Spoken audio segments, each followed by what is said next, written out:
বিমান ছিনতাইকারী প্রধানমন্ত্রীর সঙ্গে কথা বলতে চায়। বাংলাদেশ বিমানে একটি বিমান ছিনতাইয়ের চেষ্টাকালে চট্টগ্রাম শাহ আমানত বিমানবন্দরে জরুরি অবস্থান করেছে। বিমানটি ছিনতাই করার চেষ্টা করা সন্দেহভাজন প্রধানমন্ত্রী শেখ হাসিনার সঙ্গে কথা বলতে চেয়েছেন বলে জানিয়েছেন বাংলাদেশ বিমানে মঈনুদ্দিন খান বাদল। চট্টগ্রামে এক সাংসদ বিমানটি যাত্রী ছিলেন। একটি বেসরকারি টেলিভিশনকে তার সাক্ষাৎকারে তিনি বলেন, আমি দেখেছি বিমানটির ভেতরে হাইজ্যাকার আছে, সে একজন বাঙালি, সে গুলি করেছে, বিমান থেকে সব প্যাসেঞ্জার রিমুভ করেছে। তিনি বলেন, আর সব পাইলট নেমে গেছে, প্লেন সেফ, ক্রু সেফ এবং সমস্ত যাত্রীও সেফ। এখন ওই হাইজ্যাকারকে নামানোর চেষ্টা করা হচ্ছে, আইন শৃঙ্খলা রক্ষাকারী বাহিনী চেষ্টা করছে। পাইলট আমার কাছে এসেছিল, বলেছে একজনকে শুট করেছে, পাইলট তাকে পারসুয়েট করার চেষ্টা করছে। হাইজ্যাকার বলেছে সে শেখ হাসিনার সঙ্গে দেখা করতে চায়। 24শে ফেব্রুয়ারি বিকেল 5:40 দিকে বিমানটি জরুরি অবতরণ করে। বিমানবন্দরে একাধিক কর্মকর্তা এ তথ্য নিশ্চিত করেছেন।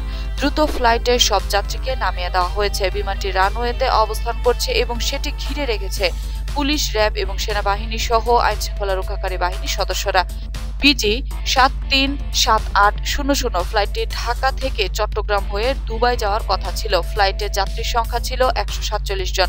ওই বিমানটিতে 142 যাত্রী, 5 কেবিন এবং 2 জন ককপিট ক্রু ছিলেন।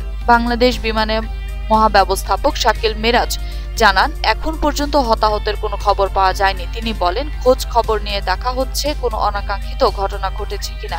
এই মুহূর্তে চট্টগ্রাম শাহ আমানত বিমানবন্দরে ফ্লাইট উঠানামা বন্ধ রয়েছে।